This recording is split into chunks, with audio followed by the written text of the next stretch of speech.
మహబూబాబాద్ జిల్లా డోర్నకల్ పట్టణంలో వినాయక చవితి సందర్భంగా ఘననాథులు సిద్ధమయ్యారు. వినాయక చవితి సందర్భంగా మట్టి ప్లాస్టర్ పర్యావరణానికి హితమైన ఘననాథులు అమ్మకానికి కొలువుతీరాయి. ఇక డోర్నకల్లోనే అనేక విగ్రహాలు అమ్మకానికి సిద్ధంగా ఉన్నాయని ప్రొఫెసర్ రెడ్డిబోయిన సాయి కుమార్ తెలిపారు.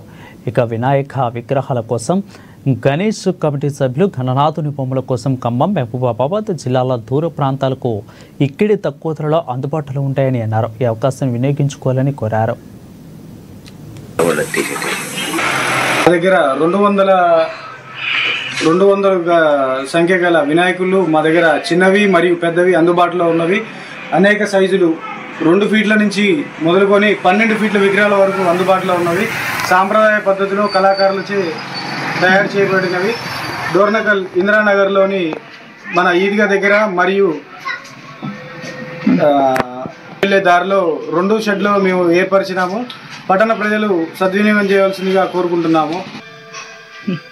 ఇక్కడ గణనాథులు ప్రత్యేకంగా ఇక్కడ సంస్కృతి తగ్గట్టుగాను మన సాంప్రదాయకు తగ్గట్టుగాను ఇక్కడ అలంకరణకు